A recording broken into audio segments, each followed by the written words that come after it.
యేసయ్యా నీవే నా ప్రాణము, నీవంటే నాకెంతో ఇష్టము. యేసయ్యా నీవే నా ప్రాణము, నీవంటే నాకెంతో ఇష్టము. ప్రైజ్ ది లార్డ్, హల్లెలూయా. ప్రభువైన యేసుక్రీస్తు వారి యొక్క పరిశుద్ధమైన నామములు, లోకరక్షకుడు అనేటువంటి ఈ కార్యక్రమం తరపున మీ అందరికీ శుభములు తెలియచేస్తూ ఉన్నాం. ప్రతి ఉదయం 6 గంటల నుండి యూట్యూబ్లో మరి దీవెన వాణి అనే కార్యక్రమాన్ని ప్రసారం చేస్తూ ఉన్నాం. డాక్టర్ లూక్ జీసస్ హీల్స్ అని మీరు ఎంటర్ అయితే ఆ భాగాన్ని మీరు చూడగలరు. చూస్తూ ఉన్నారు, ప్రార్థిస్తూ ఉన్నారు, ప్రార్థనా సహకారాన్ని కూడా కోరుతూ ఉన్నారు మీ అవసరతల కొరకు. 24 గంటలు ప్రార్థనా బృందం మీకు ప్రార్థన చేయడానికి సిద్ధంగా ఉన్నది. మీ రిక్వెస్ట్, పేరు, ఫోన్ నెంబరు మీరు పంపించినట్టయితే కంటిన్యూటీ ఉంటుంది. ప్రతిరోజు కూడా నైటు 8:30 నుండి 9:30 వరకు కూడా ఆన్లైన్లో జూమ్ యాప్లో మీరు ముఖాముఖిగా ప్రార్థనా రిక్వెస్ట్లు మాట్లాడవచ్చు. ప్రియరా గమనించండి.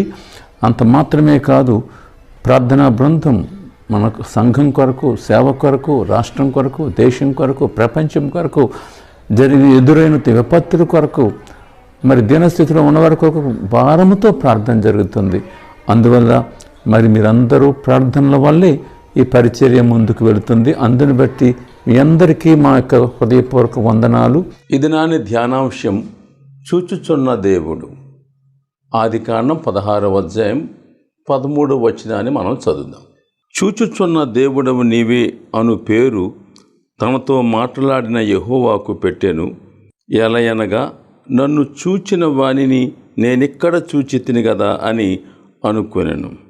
శారా దాచినటువంటి హాగరు ఆమె తన యొక్క యజమానురాల దగ్గర నుండి పారిపోయినప్పుడు ఒక నిస్సహాయ స్థితిలో దేవుని దూత ప్రత్యక్షమై తనను ధైర్యపరిచినట్లుగా మనం చూస్తున్నాము. అక్కడ ఆమె ఈ మాటలు చెప్పినట్లుగా మనము గమనిస్తున్నాం. నన్ను చూచిన వానిని నేనెక్కడ చూచి తిని అనే ఒక మాట ఉన్నది. దేవుడు మానవుణ్ణి పరిశోధిస్తున్నాడు, పరిశీలిస్తున్నాడు, ప్రతి విషయాన్ని కూడా గమనిస్తున్నాడు. ఇర్మియా గ్రంథం 23:24లో ఒక మాట మనం చూస్తాము. అతనికి కనబడనిది ఏదీ లేదు, అంటే సమస్తము అతనికి కనబడుతుంది అనే సత్యాన్ని మనం గమనించాలి. హెబ్రీ 4:13 ప్రకారంగా ఆయన దృష్టికి కనబడని సృష్టము లేదు అని ఉన్నది. అంటే అంతా కనిపిస్తుంది అని అర్థం. ఇర్మియా 16:17లో ఏదీ తన కన్నులకు మరుగై ఉండలేదు. ఈ మాటలు మనం గమనిస్తూ ఉన్నప్పుడు దేవుడు మానవుణ్ణి ఆయన పరిశీలిస్తూ ఉన్నాడు, చూస్తూ ఉన్నాడు అనే సత్యాన్ని మనము గమనిస్తున్నాం. మన జీవితంలో ఏమి చేసినా, ఏ కార్యము చేసినా, ఏ స్థలానికి వెళ్ళినా, ఎక్కడ ఉన్నా, ఏ పరిస్థితుల్లో ఉన్నా ఆయన నిన్ను, నన్ను, మనలను చూస్తూ ఉన్నాడు అనే సత్యం ఈ వాక్యము ద్వారా మనం గమనిస్తూ ఉన్నాం. దేవుడు అనగా మన ప్రభు మనలను అనగా నిన్ను, నన్ను ఎప్పటి నుండి చూస్తూ ఉన్నాడు. కీర్తనల గ్రంథం 139:16లో మనం చూసినప్పుడు, నేను పిండమునయ్యుండగా నీ కన్నులు నన్ను చూచాను. అంటే ప్రభు కనుదృష్టి మన మీద ఎప్పటి నుండి ఉంటుంది అని అంటే, నీవు పిండముగా రూపింపబడిన నాటి నుండి కూడా ఆయన నిన్ను చూస్తున్నాడు. ఎంత గొప్ప ధన్యత! ప్రభు నిన్ను చూస్తున్నాడు కాబట్టి, ప్రభు నిన్ను ప్రేమించాడు కాబట్టి, నీవు ఒక కురూపిగా కానీ, లేకుంటే అంగహీనుడుగా కానీ, అంగహీనురాలుగా కానీ, లేకుంటే ఇంకేదో లోపం వల్ల కానీ, కంజెనిటల్ ప్రాబ్లం వల్ల కానీ, ఏదైనా సరే ఏ బలహీనత కాను నీకు లేకుండా ప్రభు నీ మీద ఆయన దృష్టి ఉంచి నిన్ను ప్రేమించి నువ్వు సౌందర్యవంతమైన బిడ్డగా, ఏ లోపము లేనటువంటి వ్యక్తిగా ప్రభు నిన్ను సృష్టించాడు, పుట్టించాడు. అందుకు ఆయనకు మనం మహిమ చెల్లించాలి. దేవునికి మహిమ కలుగునుగాక. ఎంతమంది కురూపులుగా పెడుతున్నారు, ఎంతమంది గుడ్డోలుగా, ఎంతమంది కుంటివారిగా, ఎంతమంది వారు పెదవులు సరిగా లేకుండా, అంటే మనం జ్ఞానం మొర్రు అని అంటాం కదా, అది పెదవుల మీద ఒక కట్ అన్నమాట. అంటే దానివల్ల ఆ మనిషి ఎంతో బాధపడుతూ ఉంటాడు, మాట సరిగా రాదు, ముఖము అందవికారంగా ఉంటుంది, తన జీవితంలో ఎంతో కృంగిదలను అనుభవిస్తారు అలాంటి వారు. అందువల్ల ప్రభువు నిన్ను చూస్తూ ఉన్నాడు. అందుని బట్టి ప్రభు యొక్క మహాకృపను బట్టి ఈ దినమున మనము ఎలాగూ ఉండటానికి అది సహాయపడింది ఆయన కృప. ఎందుకు దేవుడు మానవుణ్ణి చూస్తున్నాడు గమనించాలి. దేవునికి ఏది పని పాట లేదని కాదు. ప్రియమైనటువంటి దేవుని బిడ్డలారా, దేవుడు నిన్ను నన్ను మానవాళిని ఎందుకు చూస్తూ ఉన్నాడు మనం ఆలోచన చెయ్యాలి. ఎందుకు అనగా మానవుడు దేవుని కొరకు ఏమి ఆలోచన కలిగి ఉన్నాడు, మానవుడు దేవుని పట్ల ఏమనుకుంటున్నాడు, మానవుడు దేవుని వెతుకుతూ ఉన్నాడా, లేకుంటే మానవుడు దేవుని కొరకు ఆలోచన కలిగి ఉన్నాడా, మానవుడు దేవుని గురించి ఏమనుకుంటూ ఉన్నాడు అనగా నన్ను గూర్చి మానవుడు ఏమనుకుంటున్నాడు, ఏం ఆలోచన చేస్తున్నాడు అని ప్రభు యొక్క ఉద్దేశం. అందువల్ల మానవుడిని చూస్తున్నాడు, ఆయన ఆలోచన చూస్తున్నాడు, అతని చర్యలు చూస్తున్నాడు, అతని నడక చూస్తున్నాడు, అతని యొక్క జీవిత విధానాన్ని చూస్తున్నాడు మానవుణ్ణి దేవుడు. కీర్తన గ్రంథం 14వ అధ్యాయం 2వ వచనాన్ని మనం చూద్దాం. వివేకము కలిగి దేవుని వెదకువారు కలరేమో అని యెహోవా ఆకాశం నుండి చూచి నరులను పరిశీలించెను. వివేకము కలిగి దేవుణ్ణి వెతుకువారు ఎవరైనా ఉన్నారా? ఎవరైనా దేవుని వెతుకువాడు ఉన్నాడా? దేవుని కొరకు ఆలోచన చేసిన వాడు ఉన్నాడా? దేవుడు ఆయన మహిమ ఏమిటి, ఆయన ఘనత ఏమిటి, ఆయన గొప్పతనం ఏమిటి, ఆయన యొక్క ప్రేమ ఏమిటి, ఎవడైనా ఎన్నడైనా ఆలోచన కలిగి ఉన్నాడా మానవుడు? అందువల్ల దేవుని పట్ల మానవుని యొక్క ఉద్దేశం ఏమి అని ప్రభు యొక్క ఆలోచన అయి ఉన్నది. కీర్తన గ్రంథం 139:2లో ఒక మాట ఉంది ఏమంటే, నేను కూర్చునుట నేను లేచుట నీకు తెలియను, నాకు తలంపు పుట్టక మునిపే నీవు నా మనస్సు గ్రహించి ఉన్నావు, నా నడకను నా పడకను నీవు పరిశీలన చేసి ఉన్నావు, నా చర్యలన్నిటినీ నువ్వు బాగుగా తెలుసుకొని ఉన్నావు. దేవునికి మహిమ కలుగును గాక. ఎందుకు దేవుడు మానవుణ్ణి పరిశీలన చేస్తున్నాడు, చూస్తున్నాడు అని అంటే, నీ నడక ఎలాగుంది, నీ పడక ఎలాగుంది, నీ పద్ధతి ఎలాగుంది, నీ నడవడి ఎలాగుంది, నీ క్రియలు ఎలాగున్నాయి, నీ ఆలోచనలు ఎలాగున్నాయి, నీ జీవితం ఎలాగుంది. ప్రభు నిన్ను ప్రేమించి నీ కొరకు ఆయన ఆ ప్రేమను వ్యక్తపరుస్తున్నాడు. ప్రేమైన సోదరుడా గమనించు. అంటే నిన్ను కనిపెట్టేవారు ఒకరు ఉన్నారు అనే సత్యాన్ని నువ్వు గమనించాలి. నన్ను ఎవరు చూస్తున్నారులే అని అనుకోవద్దు, నా కొరకు ఎవరు పట్టించుకుంటున్నారు అని అనుకోవద్దు.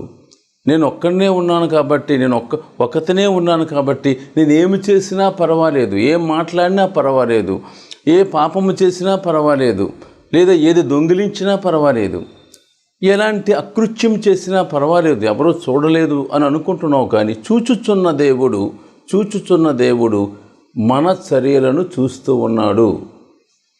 ఆగరు అరణ్యంలో ఉన్నది, కానీ ప్రభు ఆమెను చూచెను, ఆమె అక్కరను గమనించాను.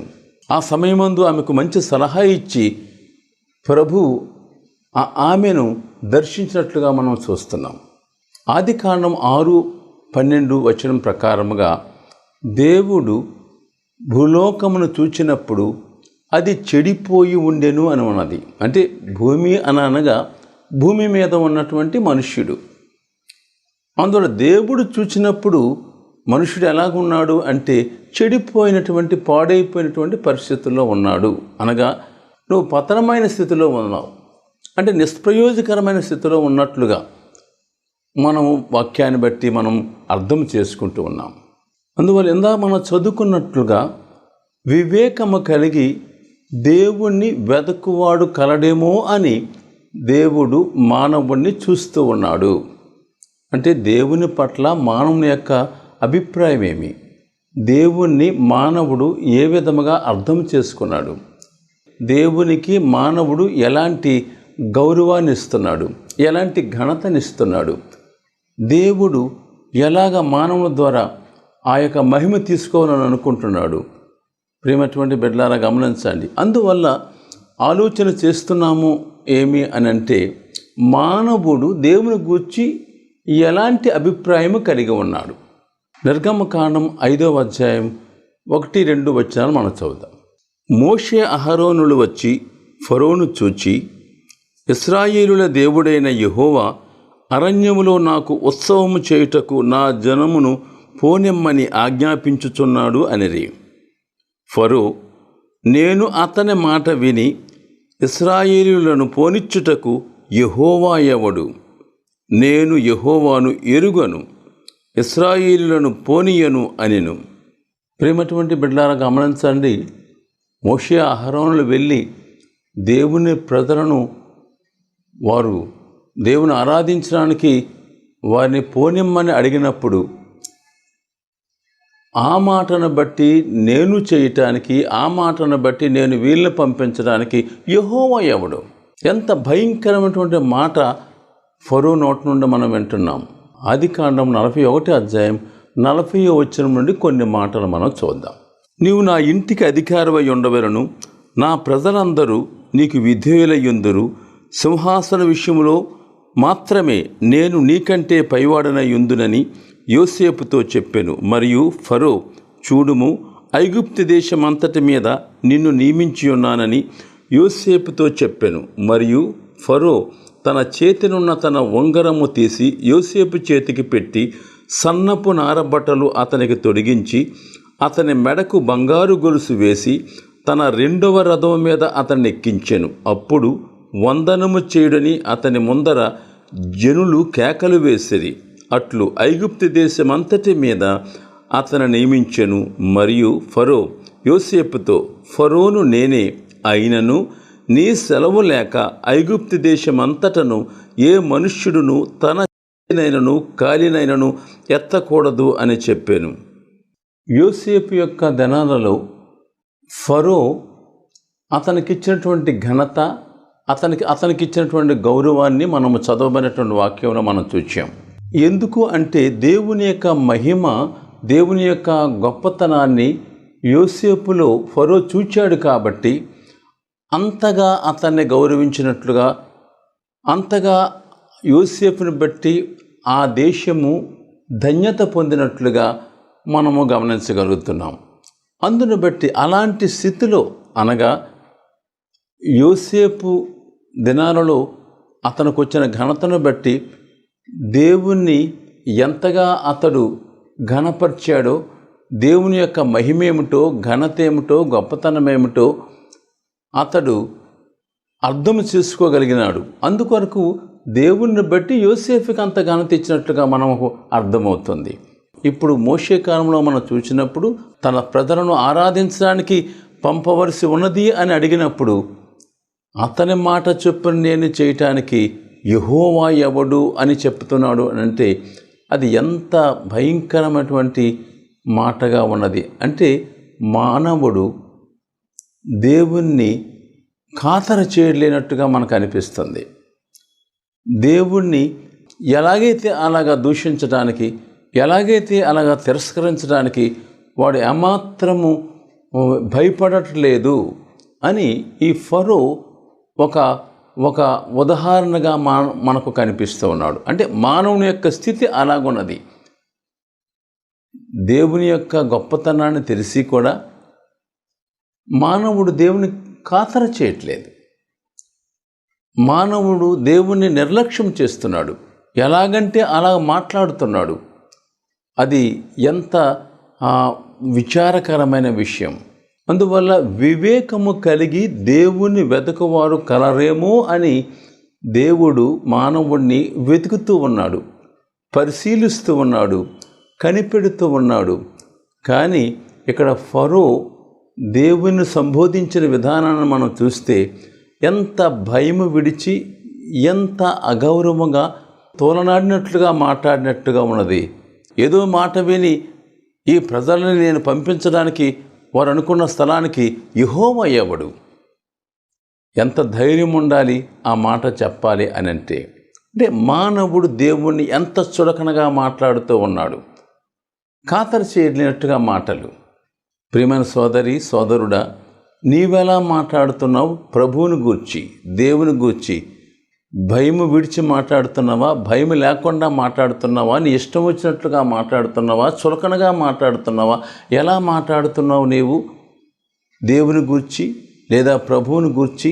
ఫరో మాట్లాడినట్టుగా ఒకవేళ మాట్లాడుతున్నావేమో ప్రమాదము సుమా. నిర్గమకాండం 32:4 మనం చూద్దాం. అతడు వారి యొద్ద వాటిని తీసుకొని పోగరతో రూపమును ఏర్పరిచి దానిని పోత పోసిన దూడగా చేసెను. అప్పుడు వారు, ఓ ఇశ్రాయేలు, ఐగుప్తు దేశముల నుండి నిన్ను రప్పించిన నీ దేవుడు ఇదే అనిరి. మానవుడు దేవునికిచ్చే ఘనతను మనము చూచినప్పుడు ఎంత ఆశ్చర్యం.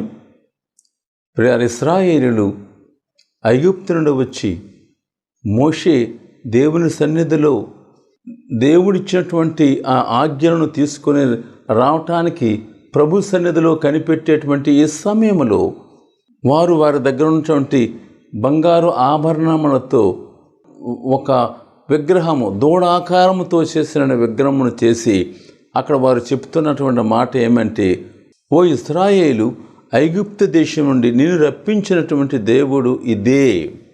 ఆ పోత పోసినటువంటి ఒక విగ్రహమును చూచి లేదా ఆ దూడాకారమును చూచి వారు ఆరాధిస్తున్నట్లుగా మనం చూస్తున్నాం. గమనించాలి.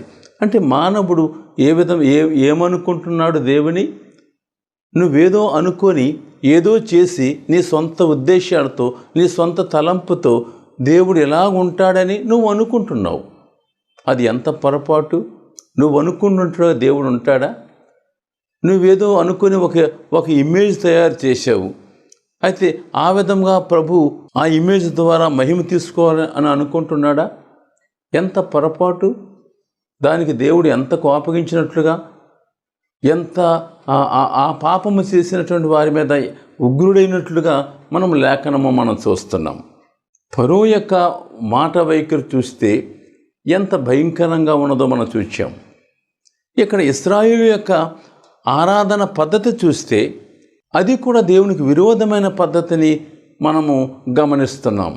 వివేకము కలిగి దేవుణ్ణి వెతుకువాడు కలరేమో అని ప్రభు మానవుణ్ణి చూస్తూ ఉన్నాడు, కనిపెడుతూ ఉన్నాడు. కానీ వారి పద్ధతులు విభిన్నంగా కనిపిస్తున్నట్లుగా వాక్యాన్ని బట్టి మనం చూస్తున్నాం. రోమా 1:21 ఒక మాట ఉందేమంటే, వారు దేవుని ఎరిగియు వారు దేవునిగా అతన్ని మహిమపరచలేదు. దేవుడెవరో కొంతమందికి తెలుసు, కానీ తెలిసిన దేవునిగా అతన్ని మహిమపరచకపోతే వారు జవాబు చెప్పాల్సి ఉన్నది. దేవుని సన్నిధిలో వారు లెక్క అప్పగించవలసి ఉన్నది. ఎందుకు? దేవుడు ఎవరో వారికి తెలుసు, కానీ దేవునికి ఇవ్వాల్సినటువంటి మహిమ వారి ఆరాధనలో లేకుంటే దేవునికి ఇవ్వాల్సిన ఘనత విషయంలో వారు పద్ధతిలో వెళ్ళకపోతే, దేవుని పద్ధతిలో వెళ్ళకపోతే, దేవునికి మహిమ ఇవ్వకపోతే వారు దానికి జవాబు చెప్పవలసిన వారుగా ఉన్నారు. రోమా 1:23-24 మనం చదువుదాం.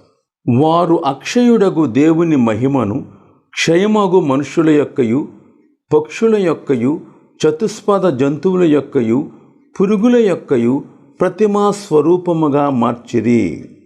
వారు అక్షయుడగు దేవుని యొక్క స్వరూపమును ప్రతిమా స్వరూపముగా మార్చేశారు వారి ఇష్టం వచ్చిన పద్ధతిలో. అందువల్ల ప్రభువుని నువ్వేమనుకుంటున్నావు? ప్రభు చూస్తూ ఉన్నాడు, ప్రభు కనిపెడుతున్నాడు.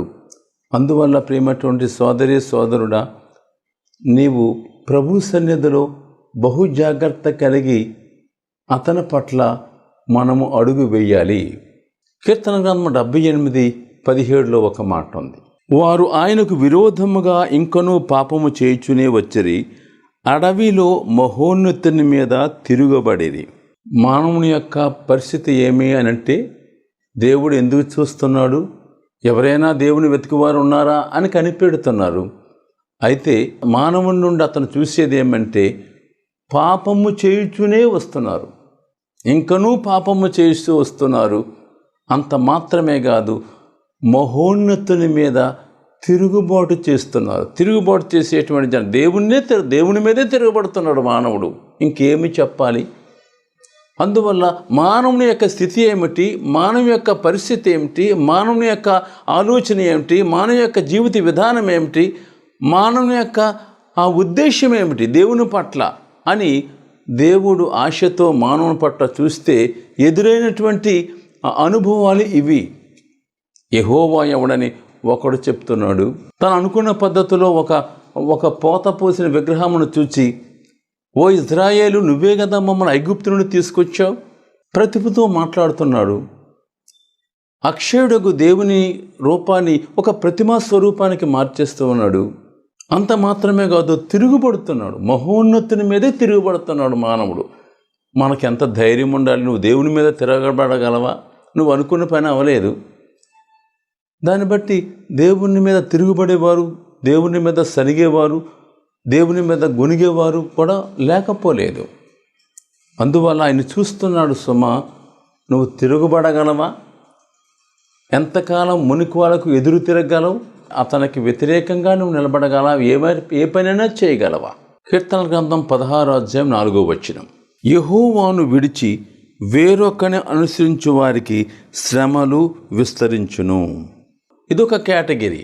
యెహోవాను విడిచి వేరొకను అనుసరించేటువంటి వారు కూడా ఉన్నారు అని ప్రభు చూస్తున్నాడు. ప్రియమైన సోదరి, అందువల్ల ప్రభువుని విడిచిన అనుభవం నీ జీవితంలో ఉందా? విడిచి వెళ్ళిపోతున్నటువంటి వ్యక్తిగా నువ్వు ఉన్నావా? ఆ గుంపులో నువ్వు ఉన్నావా? వేరొకను అనుసరించేటువంటి ఆ యొక్క బృందంలోనే ఉన్నావా? ఆలోచన చెయ్యాలి. ఆయన చూస్తూ ఉన్నాడు, కనిపెడుతూ ఉన్నాడు ప్రతి మానవుని చర్యలు. కీర్తన గ్రంథం 78:11 చూద్దాం. ఆయన వారికి చూపిన తన ఆశ్చర్యక్రియలను వారు మరిచిపోయిన జనాంగం. ప్రభు నీ పట్ల, నీ కుటుంబం పట్ల, నీ ఆరోగ్యం పట్ల, నువ్వు కష్టంలో ఉన్నప్పుడు, నువ్వు బాధలో ఉన్నప్పుడు, నువ్వు దిక్కులో ఉన్నప్పుడు, విచారంలో ఉన్నప్పుడు, నిట్టూర్పులో ఉన్నప్పుడు, కృంగుదలలో ఉన్నప్పుడు, ఎందుకు ఈ తనువు, ఎందుకు ఈ యొక్క బ్రతుకు అని నీ జీవితాన్ని ముగించుకోవాలి అని అనుకున్నప్పుడు ప్రభు నిన్ను కనికరించి, నిన్ను ప్రేమించి, నిన్ను ఆదరించి, నీ కన్నీటిని తుడిచి, నీతో ముచ్చటించి, నిన్ను ముద్దాడి, నిన్ను సంకన పెట్టుకొని, నిన్ను ఆ ఊబి నుండి తీసి ఆ యొక్క చీకటి నుండి వెలుగులోకి రప్పించి, ఆ ప్రమాదం నుండి తప్పించి, ప్రభు నీ పట్ల ఎన్నో ఆశ్చర్యకార్యములు చేసినటువంటి ఘడియలు, సంభవాలు, అనుభవాలు ఎన్నో ఉన్నాయి. కానీ మర్చిపోయిన జనాంగం. ప్రభు మన పట్ల చూపిన ప్రాణమా యెహోవాను సన్నుతించుము, ఆయన చేసిన ఉపకారము దేన్ని మరువకము అనే అనుభవాన్ని నీ జీవితంలో మరి ఏ విధముగా నీవు దాన్ని మర్చిపోగలుగుతున్నావో మనం ఆలోచించడం చాలా కష్టంగా ఉన్నది. మరిచిపోయిన జనాంగం. నువ్వు మరిచిపోయిన జనాంగంలో నువ్వు ఉండకూడదు. ప్రభు నిన్ను చూస్తున్నాడు. ఎందుకు మర్చిపోయావు? ప్రభు చేసిన మేలులు. అగ్ని నుండి నిన్ను తప్పించాడు, ఎందుకు మర్చిపోయావు? రక్షణ అనుభవం నీకు ఇచ్చాడు, ఎందుకు మర్చిపోయావు? కష్టాల్లో నిన్ను ఆదుకున్నాడు, ఎందుకు మర్చిపోయావు? యెషయా గ్రంథం 3:16 ఒక మాట. సియోను కుమార్తెలు గర్విష్ఠురాన్రై మెడ చాచి నడుచుచు, వారచూపులు చూచుచు, కులుకుతో నడుచుచు, తమ కాళ్ళ గజ్జెలను మ్రోగించుచున్నారు. ప్రభు మానవుని చూస్తున్నప్పుడు సియోను కుమార్తెల యొక్క నడవడి ఎలాగున్నది? నడక పాడైపోయింది, అనగా గుణం పాడైపోయింది, వారి బుద్ధి పాడైపోయింది, వారి చూపులు బాగులేవు, వారి మాటలు బాగులేవు. వారచూపులు, వాలుచూపులు, గర్విష్ఠులు. ప్రభు తన కన్నులు విప్పి మానవుని చూస్తున్నప్పుడు నడవడి పాడైపోయిన వ్యక్తులుగా కొంతమంది కనిపిస్తున్నారు. నీ నడక బాగుందా ప్రియమైన బిడ్డ? నీ చూపులు బాగున్నాయా? నీ నడకలు బాగున్నాయా అని చూస్తున్నాడు. నీ చూపు ఎలాగుందో కానీ ఆయన కనువిప్పి నిన్ను చూస్తున్నాడు. కులుక్కుతో నటక, మెడచాచిన నటక. నడక పాడైపోయింది. నడక అనగా ప్రవర్తన. నీ ప్రవర్తన పాడైపోయిందని ప్రభువు చూస్తున్నాడు. నీ ప్రవర్తన చెడిపోయిందని ప్రభువు చూస్తున్నాడు. నీ తీరు బాగులేదు, నీ పద్ధతి బాగులేదు, నీ ధోరణి బాగులేదు. ప్రభు చూస్తూ ఉన్నాడు.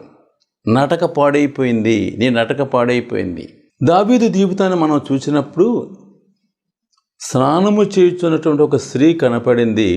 ఆయన యొక్క దృష్టి అక్కడ పడింది. గమనించండి, దావీదు దేవునికి ఎంతో ప్రియమైన వాడు. అయితే చూపు వల్ల, అతని చూపు అతనిని ఎలాంటి పాపము చేయటానికి అతన్ని వాడుకుందో చూడండి. అందువల్ల మనం గమనించాలి ప్రియమైన బిడ్డలారా, దేవుడు నిన్ను చూస్తున్నాడు. అయితే నీ చూపు ఎలాగుంది, నీ నటక ఎలాగుంది? ఆదికాండం 39:7 ఒక మాట ఉంది. ఏంటంటే, పొతీఫరు భార్య యోసేపుపై కన్ను వేసిందని ఉన్నది. అందువల్ల చూపు ద్వారా మానవుడు పాపములో దిగిపోతున్నాడు. నువ్వు ఎలాగున్నావని ప్రభు నిన్ను చూస్తున్నాడు. కానీ నీ చూపు బాగులేదు, నీ చూపు పాడైపోయింది. నీ నడక బాగులేదు, నీ నడక చెడిపోయింది. నీ ఆరాధన స్థితి బాగులేదు. నీ ఇష్టం వచ్చినట్లుగా దేవుని ఆరాధించాలని చూస్తున్నావు. అది దేవునికి ఇష్టం లేదు.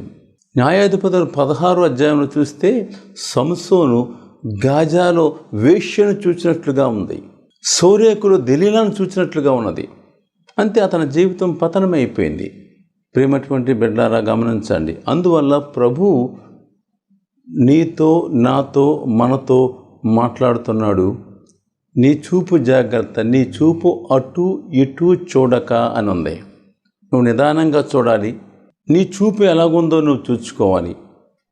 పాపము మానలేని కన్నులు అని ఒక మాట ఉంది. ప్రభువు నీతో, నాతో, మనతో మాట్లాడుతున్నాడు. ఏమి అని అంటే, నీ దృష్టి నిదానంగా ఉండాలి. నీవు అటు ఇటు చూడక అని సామెతలు 4:25 ఉన్నది. అందువల్ల లోతు భార్యను జ్ఞాపకం చేసుకోమంది. ఎందుకు? వెనుక తట్టు తిరిగి చూడకూడదని చెప్పాడు ప్రభువు. కానీ వెనుక తట్టే తిరిగింది. ఆమె ఉప్పు స్తంభం అయిపోయింది. ఎంతో ఆమె నష్టపోయింది. నీ కన్ను చెడినదైతే నీ దేహమంతయు చీకటమయమైపోతుంది. అందువల్ల నీ కన్ను చెడిపోకూడదు. నీ కన్నుని జాగ్రత్తగా చూచుకో, నీ చూపు జాగ్రత్తగా చూచుకో. ఎంతమంది చూపును బట్టి పాడైపోయారు. ఆ పాడైపోయిన వారిలో ఆ జాబితాలో నువ్వు ఉండకూడదు. అందుకొరకే ప్రభు నిన్ను చూస్తున్నాడు. వివేకము కలిగి దేవుణ్ణి వెతకువారు కలరేమో అని ఆయన చూస్తున్నాడు. కాబట్టి నువ్వు చేయాల్సిన పని ఏమంటే, లోకాన్ని చూడవద్దు, పాపాన్ని మనస్కరించవద్దు. దేవుడు దుష్టత్వమును చూడలేడని ఉన్నది. దుష్టత్వమును చూడలేడు ప్రభు. మనుషుడు పాపాన్ని విడవలేడు, దేవుడు దుష్టత్వాన్ని చూడలేడు. హెబ్రీపతి 12:2 ఉన్నది. విశ్వాసమునకు కర్తయు దాన్ని కొనసాగించువాడైన యేసువైపు చూచుచు మనం ముందుకు వెళ్ళాలి. యేసువైపు చూచుచు మనం ఆరాధించాలి. యేసువైపు చూచుచు మన నేత్రములు భద్రపరచుకోవాలి. యేసువైపు చూచుచు మన నడవడిని క్రమపరుచుకోవాలి. యేసువైపు చూచుచు మన యొక్క ఆరాధన విధానం, ప్రభువుని నువ్వు ఎలా అర్థం చేసుకోవాలి, ప్రభువుని ఎలా ఘనపరచాలి, ప్రభువుని ఎలా మహింపరచాలి. నువ్వు ప్రభువుని విడిచిపెట్టి, ఏదో కొంతకాలం బాగున్నావు కానీ విడిచిపెట్టి లోక పద్ధతిని అనుసరించి, లేకుంటే లోకంలో నువ్వు కలిసిపోయి నీవు వేరొక పద్ధతిలోనికి ఒకవేళ నువ్వు వెళ్ళిపోతున్నామా, యెహోవాను విడిచి అదొక కేటగిరీ. లేకుంటే దేవుని దూషించేటువంటి పదజాలం వాడుతున్నావేమో. ఆయన యొక్క అక్షయ స్వరూపాన్ని నీవు క్షయమగు ప్రతిమా స్వరూపాలకు మార్చేస్తున్నావేమో. ఆలోచన చేయవలసిందని ప్రభు వాక్యం మనతో మాట్లాడుతుంది. ఆయన చూచుచున్నాడు. నువ్వు నడుచుట, నువ్వు కూర్చుండుట, నువ్వు లేచుట, నువ్వు మాట్లాడుట, లేకుంటే నీ కదలికలన్నీ ప్రభు చూస్తున్నాడు. నువ్వు తప్పించుకోలేవు. అతనికి మరుగైంది ఏదీ లేదు. నువ్వెక్కడికి వెళ్ళినా ఆయన కన్నులు నిన్ను చూస్తున్నాయి. ప్రియమైన బిడ్డారా, హాగరు అరణ్యానికి వెళ్ళిన అతని కన్నులు ఆమెను చూస్తూ ఉన్నాయి. శ్రమలో ఉన్న వ్యక్తి ఆయన మంచి సలహా ఇచ్చాడు. అందువల్ల మన చూపులు మార్చుకుందాం. ఎందుకు? ఆయన చూస్తున్నాడు కాబట్టి, ఆయనకు మరుగైంది ఏదీ లేదు కాబట్టి మనం జాగ్రత్త పడదాం ప్రియులారా. యేసయ్యా నీవే నా ప్రాణము, నీవంటే నాకెంతో ఇష్టము. యేసయ్యా నీవే నా ప్రాణము, నీవంటే నాకెంతో ఇష్టము.